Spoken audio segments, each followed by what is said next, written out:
Gus, saya yakin 100% Ba'alawi itu keturunan Maimun Qaddah, gitu. Coba di speak up, Gus. Waduh, saya nggak berani. Ya? Saya nggak berani, Kiai. Tapi kemudian ketika hegemoni religiusitas ini diciptakan oleh Ba'alawi pada abad 9, semuanya runtuh. Jadi Ba'alawi yang bukan siapa-siapa di masa lalu, dengan menciptakan di abad 9 tokoh-tokoh masa lalu yang fiktif, kemudian keturunannya, keturunan dalam tanda kutip, bukan keturunan sebenarnya, orang-orang yang menciptakan tokoh di masa lalu itu, Faqih Muqaddam misalnya, kemudian mengurut bahwa saya keturunan Faqih Muqaddam yang diciptakan, bahwa tokohnya itu adalah orang besar, wali agung, padahal nggak ada orangnya. Gus Hasan, ini Maimun Al-Qaddah itu kalau kata Kiai Mat kan fiktif, itu si siapa namanya, leluhurnya Ba'alawi kan. Iya.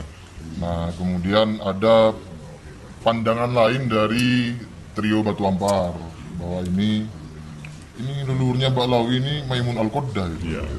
Nah itu gimana? Secara umum lah. Jadi sejarah awal tuh begini, kita kan memang aktif di TikTok ya.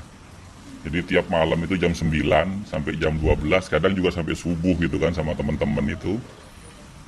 Ya ada yang dari Kalimantan, dari Jawa Barat, Jawa Tengah, Jawa Timur, yang ngumpul Madura itu kan.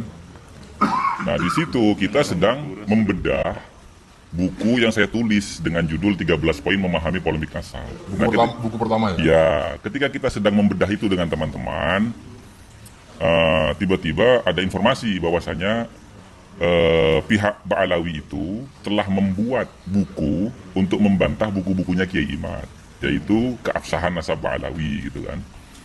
Nah, kemudian kita coba tuh cari ininya, bukunya kan. Ternyata ada yang punya, kemudian di PDF-kan, dikirim, disebarlah ke teman-teman itu. Udah Gus, ini buku jenengan nih kita sudah bisa baca sendiri Gus itu. Ini aja nih penting nih. Akhirnya berganti tuh bedah bukunya. Maksudnya ini itu apa? Buku Keabsahan Nasab Ba'alawi. Keabsahan. Gitu. Jadi bedah buku saya tadi itu berhenti di tengah, ganti ke Keabsahan Nasab Ba'alawi gitu kan. Nah dari situ kemudian saking asiknya kita ngobrol di situ, tiba-tiba ada temen dengan nama channel TikToknya itu Gusti Andri. Gusti Andri itu orang Kalimantan. Gusti Andri itu. Terus ada lagi juga temen itu dari Kalimantan, Bani Arsyadi. Itu channel TikToknya itu. Kemudian ada Fakur Rokoba, cuman dia channelnya banyak. Fakur Rokoba, Ruhi Cenet gitu ya. Ganti-ganti dia. Nah, terus Alkemi. Gitu. Editornya Kori. Ya, itu sebenarnya ini dia bukan editor sebenarnya sih. Gitu. Cuma diminta gitu. Nah di situ teman-teman itu gini Gus, kira-kira ada nggak kaitannya Ba'alawi ini dengan dinasti Fatimiyah gitu? Kenapa kok kalian ngomong begitu? Awal yang ngomong begitu tuh Semazen Al-Jilani itu. Nah beliau ini kan sebenarnya kan domisilinya warga negaranya kan di Mekah. Cuman beliau tinggal di Indonesia gitu karena memang leluhurnya di Indonesia. Beliau bilang begini sama saya waktu kita silaturahmi ke sana itu Kiai. Gus, saya yakin 100% Ba'alawi Itu keturunan Maimun Qaddah, gitu. Coba di speak up, Gus. Waduh, saya nggak berani. Ya? Saya nggak berani, Kiai. Kenapa nggak berani? Saya biasanya harus punya data yang konkret dulu untuk menyampaikan ke publik. Kalau tidak, saya tidak berani bilang gitu. Sudah nanti tak carikan gitu. Ini teman-teman yang lain nyari juga katanya gitu. Akhirnya saya Mazen tuh ngirim Tarikh Az-Zahabi, Syiar A'lamin Nubala itu. Dikirimlah yang bab itu ya, di juz berapa gitu lupa saya kemarin tuh. Kemudian Gusti Andri itu ngirim Tarikh Khulafa. Di situ ada cerita tentang Salahuddin gitu loh. Nah akhirnya tiba-tiba saya tuh keinget begini Gus. Jadi di dalam kitab Al-Madkhal ila Ilmin Nasab itu ada kaidahnya Ibnu Khaldun, bahwasanya dalam kurun waktu 100 tahun itu biasanya diisi 3 generasi gitu, atau 4 generasi maksimal gitu kan. Nah dari situ saya berpikir sama teman-teman, sekarang ini rata-rata Ba'alawi nasab yang paling mudah itu urutan ke-38. 38 ya. Paling muda itu. Habib Bahar 38 gitu. Terus Habib Novel itu 38 gitu kan. Nah, dari sampel 38 urutan itu, saya sama teman-teman coba nanti gini. 38 ini kita ambil yang 4 generasi aja. Yang paling maksimal gitu kan. Jadi 38 dibagi 4. Ketemunya kan 9,5. Iya. Ya toh, 9,5. Nah, kemudian sekarang ini kan abad 15 Hijriah. Ya toh, abad 15 Hijriah. Nah, abad 15 Hijriah itu dikurangi hasil tadi itu. Pembagian 38 dibagi 4, 9,5. Berarti kan abad ke-6. Ya, ya. Nah, lalu kita cari siapakah tokoh historis yang bernama Ubaidillah bin Ahmad Al-Habib yang ada di abad ke-6 itu. Ternyata itu dinasti Fatimiyah gitu. Nah, kemudian diperkuat lagi begini, Kiai. Ketika kita membicarakan itu, saya jadi teringat di dalam kitab Al-Burqa Al-Musiqo halaman 150. Itu kan ada pernyataannya Ali As-Sakran yang mengulang daripada bait syair yang dia kutip dari Bakhusyair itu kan, wa biwalidihil maimun Ubaidun gitu kan. Wa hakadza huwa huna Ubaidun al-ma'ruf inda ahli Hadramut, wal musatar fi kutubim ila akhirih kan gitu. Berarti kan dikenal oleh penduduk Hadramut itu Ubaid al-Maimun gitu kan. Jadi kan ada indikasi nih gitu. Ada indikasi. Nah, dari situ Kiai Ja'far ini baru masuk TikTok itu. Kiai Ghalib itu juga saya paksa untuk bikin TikTok, baru masuk tuh gitu kan. Akhirnya Kiai Ja'far bilang, "Saya itu Gus, sejak beberapa tahun yang lalu, saya memang punya ini kegelisahan. Bukan kegelisahan apa ya istilahnya? Pemikiran. Bahwasanya jangan-jangan ini kesana gitu loh." Nah, akhirnya gimana? Ya ini kitab-kitabnya sudah dikirim semua sama teman-teman, tapi saya tidak berani memastikan. Ini kan baru prediksi saja berdasarkan tarikh Ibnu Khaldun, cara menghitung itu tadi kan tidak mungkin ke Rasulullah kalau 38 gitu kan. Nah itu. Nah singkat cerita akhirnya ya Kiai Ja'far itu datang ke Jogja ke tempat saya nginep selama 1 minggu. Ya kemudian akhirnya beliaulah yang melanjutkan penelitian itu sama Kiai Ghalib gitu. Nah di situ kita membagi tugas Kiai gitu. Saya mengkanter keabsahan nasab Ba'alawi dengan ketidakabsahan nasab Ba'alawi sekaligus. Teman-teman tuh minta, "Gus, ini khurafat-khurafatnya Ba'alawi ditulis juga, Gus." Nah, akhirnya saya bikin buku tuh dengan judul Hikayat Israiliyat Yahudi versus khurafat Ba'alawi gitu. Nah, itu yang bikin covernya itu Al-Ghaimi emang. Al-Ghaimi emang itu. Gitu. Jadi ini sebenarnya teman-teman semua, bukan saya sendiri. Bukan saya sendiri, teman-teman semua. Termasuk perjuangan bersama lah. Iya, termasuk saya menulis buku 13 poin itu semuanya di situ banyak terinspirasi dari buku-bukunya Kiai Imad seperti Menakar itu gitu. Itu. Jadi bukan saya pribadi sebenarnya. Nah, artinya kalau bagi saya Maimun Al-Qadda itu belum finish. Belum finish ya? Belum finish, masih harus banyak korinah-korinah gitu. Tapi ke arah itu berapa persen kira-kira? Ya kalau sampai saat ini 60%. Oh, 60%. Kenapa saya katakan 60%? Dari statistik hitungan angka urutan nasab dia itu mendekati ke sana, nggak mungkin ke Rasulullah gitu. Tapi secara istilahnya tekstualnya di kita belum ketemu gitu ya. Bahwasanya Ba'alawi ini belum. Tapi indikasi ke arah itu banyak. Banyak, tapi kan jelas bahwasanya setelah dihancurkan oleh Salahuddin Ayyubi atas restu daripada Syekh Abdul Qadir Al-Jilani, mereka ini kan banyak lari ke Yaman. Banyak lari ke Yaman. Bentar. Kenapa? Abad ke-6. Abad 6 berarti tahun 500. Nah, kemudian dikomparasikan lagi Dr. Sugeng dengan sejarahnya Ba'alawi sendiri, di mana dia mengatakan bahwasanya leluhurnya itu hijrah ke Yaman bersama dengan leluhurnya Banil Ahdal, Muhammad bin Sulaiman. Lah Muhammad bin Sulaiman dalam catatan Banil Ahdal pindah ke Yaman tuh di abad ke-6. Kan begitu, ya. Jadi ini masih korinah ya, belum saya fikirkan, belum. Karena tergantung beliau. Kalau beliau lanjut. Monggo. Iya. Gimana ya Iman? Ada tanggapan tentang Maimun Al-Qadda? Memang di dalam tradisi penulisan Ba'alawi yang dimulai pada 895 Hijriah, itu kalau di dalam tradisi penulisan Yahudi itu ada yang disebut pseudo epigrafa. pseudoepigrafa itu adalah sebuah kitab yang ditulis masa kini, kemudian diatribusikan atau disubstitusikan orang yang ada pada masa lalu. Itu berlomba antara Yahudi Palestina dengan Yahudi Helenis untuk menciptakan sebuah buku-buku yang saling berlomba bahwa ini ditemukan oleh mereka. Padahal buku-buku ini ditulis oleh mereka, diatribusikan bahwa ini ditulis pada zaman Yesus misalnya, atau ditulis pada zaman Musa gitu. Itu ada buku seperti Mazmur Solomon, Adam and Eve, Adam dan Hawa. Itu buku-buku yang masuk dalam kategori pseudoepigrafa, yaitu buku-buku yang disubstitusikan, ditulis seakan-akan pada zaman Yesus atau pada zaman sebelum Yesus, anak-anak muridnya Musa. Padahal buku-buku itu hanya buku-buku saling berlomba hegemoni, persaingan antara Yahudi Palestina dengan Yahudi Helenis. Kemudian muncul lagi Yahudi Parisi, ya. Itu mereka saling membuat buku-buku palsu. Nah, kemudian dapat dibongkar itu baru pada masa modern ini. Jadi buku-buku itu yang sudah lama diyakini sebagai sebuah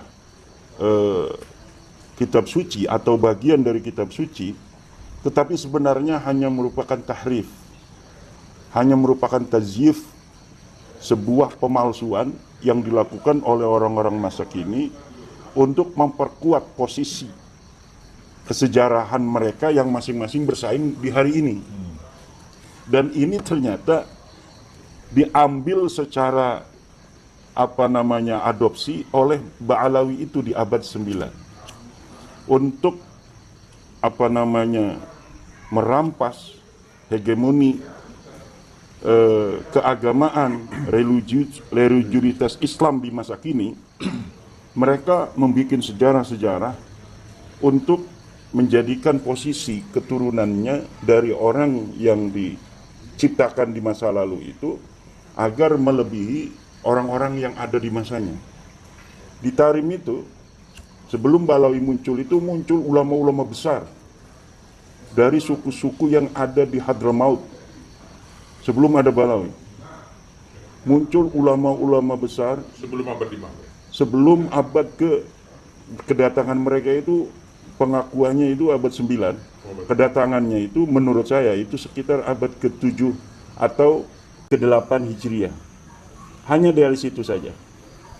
Kemudian ulama-ulama yang ada di rentang waktu abad ke-5 Hijriah, ke-4 sampai ke-9, itu masih muncul banyak sekali ulama-ulama dari Bafadal, dari Bahurmuz, dari Al-Yafi'i, dari Az-Zabidi, dari Al-Qatiri, dan banyak suku-suku yang ada di Yaman.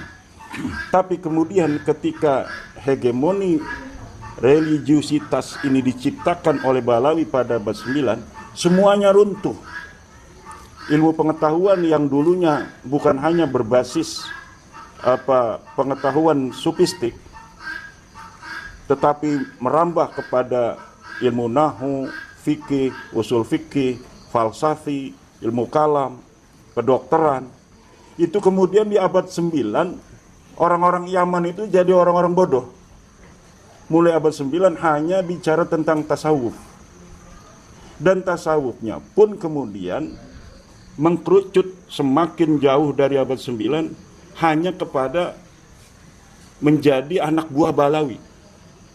Jadi Balawi yang bukan siapa-siapa di masa lalu, dengan menciptakan di abad 9 tokoh-tokoh masa lalu yang fiktif, kemudian keturunannya, keturunan dalam tanda kutip, bukan keturunan sebenarnya, orang-orang yang menciptakan tokoh di masa lalu itu, Faqih Muqaddam misalnya, kemudian mengurut bahwa saya keturunan Faqih Muqaddam yang diciptakan, bahwa tokohnya itu adalah orang besar, wali agung, padahal nggak ada orangnya. Kemudian dengan itu mereka merebut otoritas keagamaan yang ada di Hadramaut, yang ada di Yaman. Yang tidak bisa dikuasai itu Son'a, sampai sekarang tidak bisa dikuasai. Kenapa tidak bisa dikuasai? Karena di situ ada keturunan Nabi yang secara ilmu nasab dan ilmu sejarah lebih otoritatif dan lebih otentik daripada kaum Ba'alawi ini. Jadi mereka menciptakan kesejarahan yang begitu luar biasa tentang leluhur mereka yang fiktif itu, kemudian bisa membodohi orang-orang Yaman yang dikenal orang-orang cerdas di masa lalu, orang-orang Hadramaut yang telah melahirkan ulama-ulama besar, baik dari Mu'tazilah, dari Ibadiyah, Khawarij, dari Ahli Sunnah wal Jamaah. Itu di Hadramaut itu dulunya bukan madhab mayoritas Ahli Sunnah, tapi di situ ada Ibadiyah atau Abadiyah, ada orang-orang yang semi Khawarij, tetapi cerdas, mampu menciptakan kitab-kitab yang luar biasa yang sampai hari ini masih bisa untuk diberikan ditarik manfaat untuk dikaji, walaupun sudah berbeda madhab. Mu'tazilah pun sangat luar biasa itu di Hadramaut. Tetapi kemudian semuanya hilang hanya oleh sebuah pengakuan fiktif bahwa misalnya Abu Bakar As-Sakran itu menulis dalam kitab Al-Burqahnya bahwa ada seorang ulama besar di Hadramaut, bukan dari Balawi disebutkan, siapa namanya saya lupa, bermimpi bertemu Rasulullah, kemudian Rasulullah menitipkan kepada orang-orang Hadramaut agar jangan sembarangan dengan kaum Ba'alawi. Siapa yang mencintainya dia mencintaiku, siapa yang membencinya dia membenci aku. Dari situ lama-kelamaan walaupun tidak dipercaya ketika mereka menyebutkan pertama kali itu dalam kitab-kitabnya, pada masanya nggak ada yang percaya. Tapi dengan berjalannya waktu kitab ini kan masih terus ada. Ya. Ini meninggal semua satu generasi, ganti generasi yang lebih lemah. Yang sudah dikuasai berbagai macam kejiwaannya, psikologinya. Kemudian di masa berikutnya di abad 10, abad 11 sampai hari ini itu masyayikh yang ada di Hadramaut merasa dirinya lebih rendah dari Balawi. Walaupun sebenarnya mereka lah ulama-ulama besar, keturunan ulama-ulama besar masa lalu. Dan itu bisa dibuktikan dalam kitab As-Suluk fi Tabaqatil Ulama wal Muluk. Itu Al-Janadi wafat 732 itu memberikan kabar kepada kita bahwa di Tarim itu ada ulama-ulama besar yang dibunuh oleh penguasa masa itu. Apakah ada nama Balawi situ? Tidak ada. Jadi ulama-ulama itu pada abad ke-5 ke-6 itu banyak yang bertentangan dengan para penguasa karena ingin mempertahankan dan membela rakyat, kemudian sampai dieksekusi oleh para penguasa. Penguasanya itu bukan dari Hadramaut, dari luar. Apakah ada nama-nama Balawi itu dari nama ulama-ulama yang disebutkan Al-Janadi? Tidak ada. Itu sebuah bukti bahwa Balawi belum ada di abad ke-5. Begitu pula di abad ke-6. Begitu pula di abad ke-7. Begitu pula di abad ke-8. Beritanya tidak ada. Tetapi dari begitu banyaknya sudah Balawi yang ada di abad 9 Hijriah itu membuktikan mereka itu berangsur-angsur datang pada abad 8. Pada abad 8 mereka datang dari sekitar Hadramaut itu. Jadi mereka mungkin dulunya ada di tetangga Hadramaut. Kemudian karena melihat orang Hadramaut kok ketika ada orang ngaku cucu Nabi menghormati, pindah mereka ke situ. Nah, itulah yang saya dapatkan semakin hari mengkaji nasab Balawi ini semakin terbuka lebar bahwa memang mereka bukan siapa-siapa di Yaman. Mereka mampu menjadikan diri mereka itu sekarang mempunyai otoritas, terutama di sebagian Tarim. Itu hanya bermodal menciptakan kesejarahan palsu yang disubstitusikan orang di masa lalu. Siapa orang yang bisa mengatakan bahwa apa yang namanya Faqih Muqaddam Ba'alawi pernah ada di alam dunia? Nggak bakal ada. Dia katanya 653 Hijriah wafat. Siapa yang mampu membawa kitab yang banyak itu di Yaman, yang ditulis oleh ulama-ulama Yaman, yang katanya Fakih Muqaddam ada di tahun itu 653 Hijriah, di mana ulama-ulama Musallam al-Haji, kemudian Tabaqat Fuqaha'il Yaman di situ diciptakan. Siapa yang berani atau yang mampu untuk membawakan satu berita tentang Fakih Muqaddam ada di Tarikh? Tidak ada. Kenapa? Karena memang dia nggak pernah ada di situ. Nggak pernah ada itu di Tarikh orang bernama Fakih Muqaddam Muhammad bin Ali bin Sohib Mirbat, itu nggak ada. Lalu kenapa dia beritakan pada abad berikutnya sebagai ulama besar? Sebenarnya di abad pertama kali Ba'alawi mengaku sebagai turun Nabi, Fakih Muqaddam itu tidak terlalu dibesar-besarkan begitu. Tapi semakin lama waktu berjalan, Abu Bakar As-Sakran menulis bahwa Fakih Muqaddam itu orang yang didahulukan kalau mau berziarah ke makam Tarim. Begitu aja. Kemudian dia pernah ketemu dengan seorang ulama, namanya bukan bertemu, mengirim surat pada Sa'duddin Ad-Dhifari. Pengakuan itu karena Sa'duddin Ad-Dhifari ini ulama besar. Di mana ini kata Ali As-Sakran, supaya nama-nama leluhur kita yang fiktif itu seakan-akan betul pernah ada. Maka diciptakanlah sebuah kreasi bahwa dia pernah mengirim surat kepada Sa'duddin Ad-Dhifari. Dibikin contoh suratnya itu palsunya itu. Kemudian orang hari ini memperdebatkan tentang surat itu. Karena suratnya itu mengaku dia pernah mi'raj 70 kali. Di surat yang dikirimkan Fakih Muqaddam yang dikarang oleh ulama abad 11, Al-Masra'ur Rawi, kemudian Al-Ghurar di abad ke-10, 960 Hijriah. Kemudian Syarhul Ainiyah di abad yang baru belakangan ini diciptakan suratnya dan sebagainya. Siapa orang yang pernah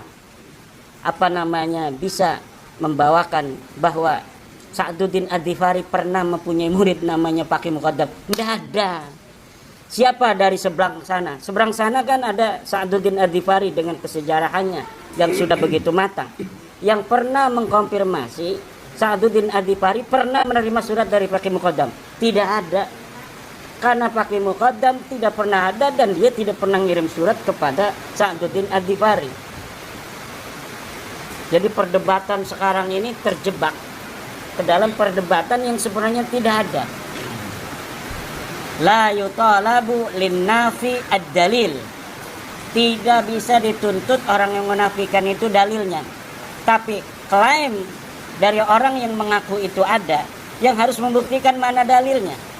Dr. Sugeng Sugiharto pernah mengatakan, semakin besar sebuah klaim, maka tanggung jawab untuk membawa buktinya juga lebih besar. Nah sekarang mereka bawa bukti apa bahwa Fakih Muqaddam pernah ada di alam dunia? Tidak ada. Semuanya berita orang yang ada di 653 Hijriah itu hanya bermodal kitab yang ada di 895 Hijriah. Ada orang lagi namanya Muhammad Sohib Mirbat dari leluhur mereka, kakeknya Fakih Muqaddam, kakatanya ulama besar yang membawa madhab Syafi'i ke Yaman. Siapa orang yang dapat memberikan bukti bahwa Muhammad Sohib Mirbat ini pernah ada di alam dunia? Tidak ada. Sedangkan Muhammad Sohib Mirbat itu 560 Hijriah itu hidupnya berbarengan dan Muhammad Ali Al-Qal'i. Muhammad bin Ali Al-Qal'i ini ulama besar yang ada di Dhifar. Dulu masuk Yaman, sekarang masuknya Oman. Nah, di dalam buku-buku primer, sumber-sumber sejaman, dikatakan bahwa ulama yang menyebarkan madhab Syafi'i di Yaman adalah Muhammad bin Ali Al-Qal'i. Dia punya Syarah Muhadzab.